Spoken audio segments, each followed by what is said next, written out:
Bem-vindas e bem-vindos ao MacroChain. Hoje é terça-feira, 4 de novembro de 2025. A nossa missão hoje é dar aquela olhada com lupa na última semana, né? Mercados criptos, cenário macro, vamos tentar conectar os pontos, decisão de juros do Fed, o fim do aperto quantitativo que está vindo aí, os movimentos do Bitcoin e, claro, mais uma leva de desbloqueios de tokens. Queremos entender os impactos disso tudo e o que a gente precisa ficar de olho daqui para frente. Ok, então vamos lá. A semana passada foi bem agitada no lado macro, principalmente com a reunião do FOMC, o Comitê de Política Monetária lá do Fed. Certo. Exatamente. Tivemos a confirmação do corte de 0,25 ponto percentual nos juros americanos. A taxa agora está na faixa de 3,75% a 4,00%. Mas olha, o que realmente chamou a atenção foi o anúncio do fim do aperto quantitativo, o famoso QT. Ah, o QT. Isso, a partir de 1º de dezembro, basicamente o Fed vai parar de tirar liquidez do sistema vendendo os ativos do balanço dele. E além disso, a gente percebeu uma mudança, sim, sutil, mas importante no discurso deles. Que mudança? Parece que a preocupação com a desaceleração do emprego está ganhando um peso maior frente à inflação, sabe? Mesmo que a inflação continue meio pegajosa, como eles gostam de dizer. Interessante essa mudança de tom. E como é que o mercado leu isso tudo? A interpretação geral foi de mais liquidez vindo por aí? Mais dinheiro na praça? Essa foi a leitura dominante, sim. O fim do QT, mais o corte de juros e essa aparente mudança de foco para o emprego. Tudo isso foi visto como um sinal claro, um pivô dovish definitivo. Quer dizer, uma postura mais inclinada a estimular a economia. Faz sentido. E para reforçar essa ideia, o Fed andou bem ativo com operações de repo. Sabe aqueles acordos de recompra? Injetou mais de 72 bilhões de dólares em liquidez temporária no sistema bancário nos últimos dias. O mercado lê isso como, ok, talvez venha mais afrouxamento por aí, mesmo que não chamem de QE ainda, né? Entendi. E nesse cenário todo, como é que ficou o Bitcoin? Outubro foi um mês meio surpreendente negativamente, né? O tal do Uptober não rolou. Pois é, o October falhou. Foi a primeira vez em 7 anos, acho que desde 2018, que o Bitcoin fechou outubro no vermelho. Caiu uns 4%. Sério? E as bolsas? Pois é, enquanto isso, o Nasdaq, por exemplo, subiu 5%. Foi uma quebra de padrão histórico bem notável mesmo. Mas, justiça seja feita, na última semana de outubro, o Bitcoin deu uma respirada, recuperou quase 7%. Voltou a negociar ali na faixa dos 110 mil aos 116 mil dólares, depois de testar um suporte importante perto dos 108 mil. Tá, essa recuperação quer dizer que a pressão de venda diminuiu um pouco ou ainda tem muita gente botando lucro no bolso nessa faixa de preço? Olha, a pressão de venda continua bem presente. Foi bem forte em outubro, na verdade. Os investidores de longo prazo, os LTHs, Long Term Holders, venderam volumes bem expressivos. Coisa na casa de $1 bilhão por dia, em média, no mês passado. Nossa, bastante. E, ao mesmo tempo, a demanda institucional via ETFs, que vinha sendo um motor super importante, foram 3,42 bilhões de dólares de entradas líquidas em outubro. Sim, isso puxou bastante. Essa demanda deu os primeiros sinais de cansaço em 7 meses. A acumulação líquida acabou ficando abaixo da emissão diária de novos bitcoins pelos mineradores. Do ponto de vista técnico, a região ali entre 112.400 e 113 mil dólares virou um ponto crucial de suporte. É perto do preço realizado, o custo médio dos investidores de curto prazo, os STHs. Entendi essa dinâmica do Bitcoin. Mas e o resto do mercado cripto? Com o Bitcoin nesse cabo de guerra aí, será que o capital começou a escorrer para as altcoins? Já dá para sonhar com uma alt season? Olha, ainda parece cedo para cravar isso, viu? Se a gente tira Bitcoin e stablecoins da conta, o valor total do mercado de altcoins ainda está uns 30% abaixo do pico lá de 2021. Ainda longe, então. É.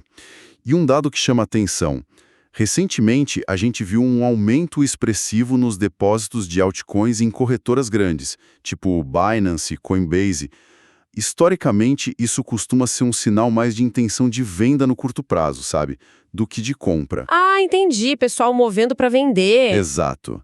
Parece que o foco institucional neste ciclo continua bem concentrado no Bitcoin mesmo, talvez buscando uma segurança relativa maior. Certo. Então, tentando juntar as peças aqui. A gente tem um cenário macro que parece estar ficando mais favorável, né? O Fed sinalizando mais liquidez, o que, em teoria, deveria ser bom para ativos de risco como o Bitcoin, mas, ao mesmo tempo, a gente viu o Bitcoin descolar das ações em outubro. E essa pressão de venda dos LTHs que você mencionou. Isso é um sinal de alerta mais sério ou é só um ruído de curto prazo? Essa é a pergunta de $1 milhão, né?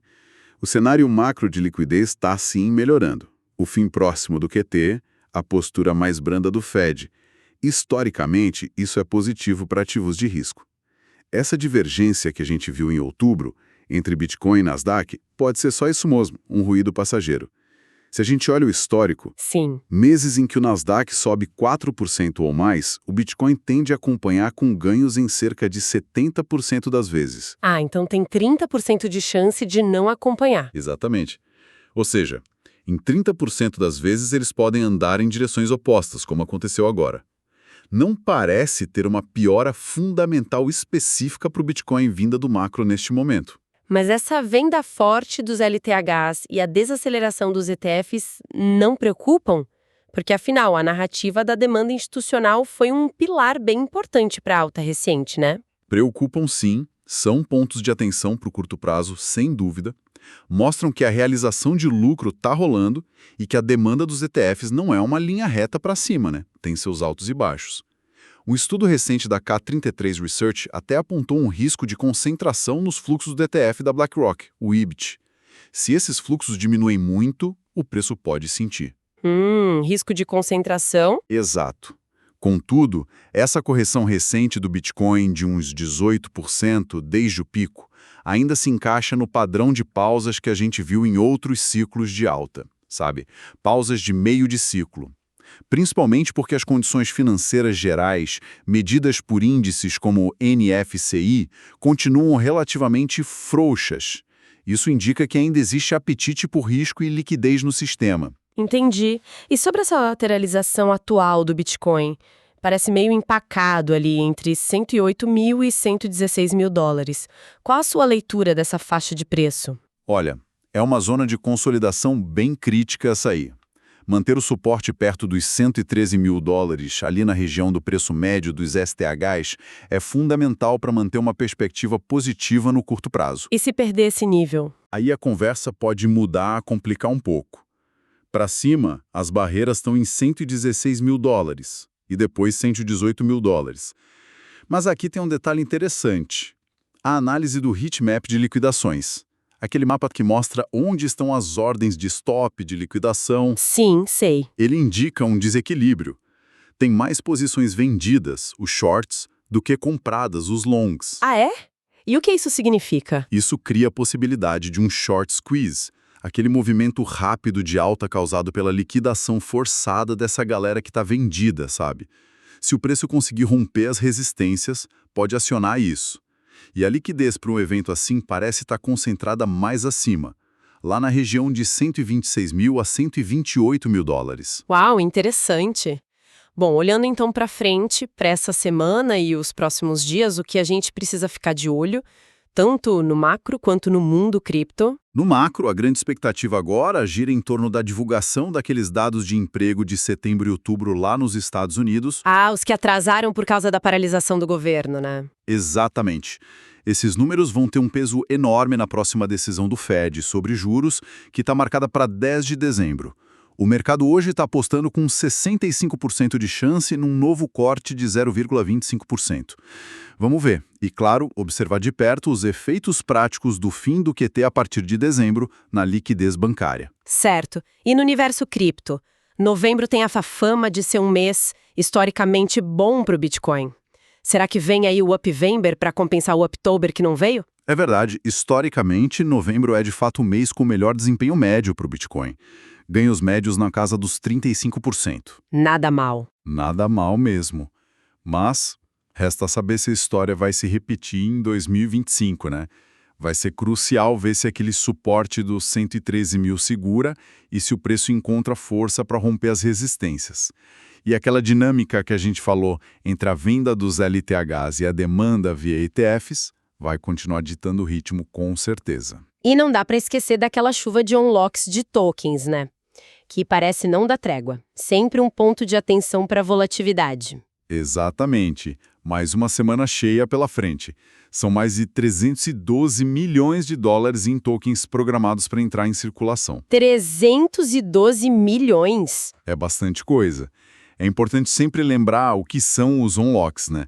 São aqueles tokens que estavam travados geralmente da equipe de investidores iniciais, da reserva para o ecossistema e que são liberados no mercado. Aumentando a oferta disponível. Isso. Nesta semana, os destaques são Ethena, com 61,5 milhões no dia 5, tem Memecoin, com 5,15 milhões no dia 3, embora esses do meme parece que vão ser retidos pela equipe para fazer airdrops, então talvez o impacto no preço seja menor, e Movement, com 3,2 milhões no dia 9. Além desses, tem os desbloqueios lineares semanais, que são constantes. Solana, com perto de 92 milhões de dólares, e Dogecoin, com uns 18 milhões. E outros menores como Baby, Red, Mavia. É uma lista grande. E a lista para novembro continua longa, viu? Tem Linea, Aptos, Aster, Arbitrum, Layer Zero. E isso sempre adiciona uma pressão vendedora em potencial, principalmente para projetos com menos liquidez para absorver. Muita coisa para monitorar. Além desses pontos todos, tem mais alguma notícia ou desenvolvimento que você acha que vale a pena a gente ficar de olho? Sim, tem duas coisas que me chamaram a atenção. Primeiro, essa notícia sobre a possível compra da empresa de infraestrutura cripto Zero Hash pela Mastercard. Ah, eu vi isso. Mastercard de olho na Zero Hash. Exato. Estão falando num valor entre 1,5 e 2 bilhões de dólares. Isso pode ser bem significativo para o futuro dos pagamentos com stablecoins, sabe? Essa integração do mundo financeiro tradicional com cripto. Com certeza. E a segunda coisa? A segunda é no lado regulatório. Continuar atento a qualquer avanço lá no Congresso americano sobre aquele projeto de lei de estrutura de mercado cripto. Tem uns rumores de que um novo rascunho pode aparecer no Senado em breve. E notícia de regulação, boa ou ruim, sempre mexe com o mercado. Verdade. Bom, antes da gente fechar, acho que valeria a pena dar uma repassada rápida em alguns termos técnicos que a gente usou bastante hoje, só para garantir que está todo mundo na mesma página. O que são exatamente FOMC e QT? Claro, FOMC é o Federal Open Market Committee. É o comitê dentro do Federal Reserve, o Banco Central americano, que decide a taxa básica de juros lá. E QT é Quantitative Tightening, ou aperto quantitativo. É quando o Fed diminui o tamanho do balanço dele, ou seja, tira dinheiro do sistema financeiro. O contrário é o QE, Quantitative Easing, quando ele injeta dinheiro comprando ativos. Perfeito. E aqueles outros termos de liquidez que você mencionou? RRP, SOFR e ORB. São meio sopa de letrinhas, né? São mesmo, mas são importantes para entender como o Fed controla a liquidez no dia a dia. A RRP, Reverse Repo Facility, é uma ferramenta que o Fed usa para tirar o excesso de liquidez do sistema temporariamente. A SOFR é a Secured Overnight Financing Rate, uma taxa de referência para empréstimos de curtíssimo prazo garantidos por títulos do Tesouro. E a IORB, Interest on Reserve Balances, é a taxa que o Fed paga para os bancos sobre as reservas que eles deixam depositadas lá no próprio Fed. Tudo isso ajuda a manter a taxa de juros onde o FOMO que quer. Ótimo. Falamos também de LTH e STH no contexto do Bitcoin. O que significam? LTH é Long Term Holder, o detentor de longo prazo. Geralmente investidores que seguram seus bitcoins por mais tempo. A métrica mais comum é acima de 155 dias. STH é Short Term Holder, detentor de curto prazo, menos de 155 dias. E o preço realizado, Realized Price, desses grupos mostra o preço médio que eles pagaram na última vez que as moedas se moveram na blockchain. Esses níveis costumam funcionar como suportes ou resistências importantes. Entendido. E por último, os unlocks de tokens, que a gente falou bastante.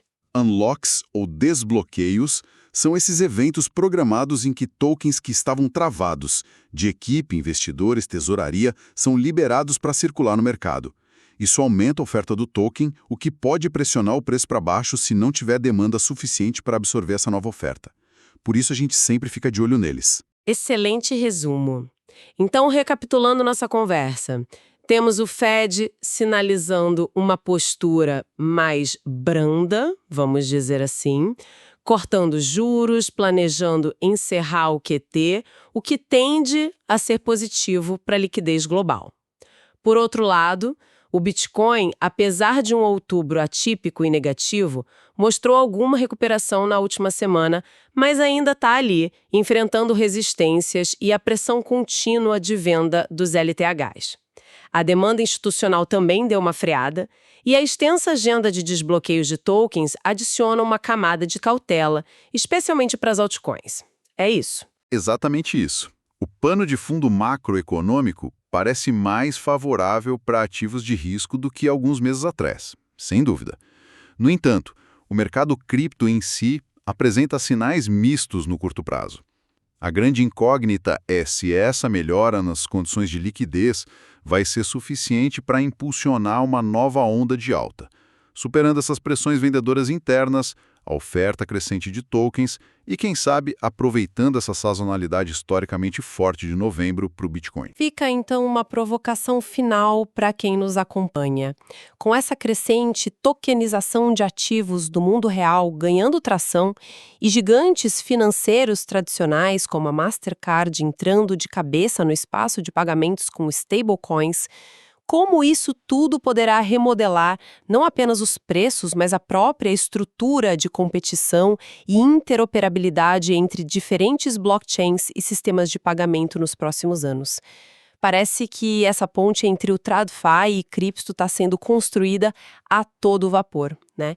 Esperamos que esta análise aprofundada tenha sido valiosa. Se você está curtindo o MacroChain, considere avaliar nosso programa na sua plataforma de podcasts. Isso nos ajuda imensamente a alcançar mais ouvintes e a continuar produzindo este conteúdo. Muito obrigada pela audiência e até a próxima!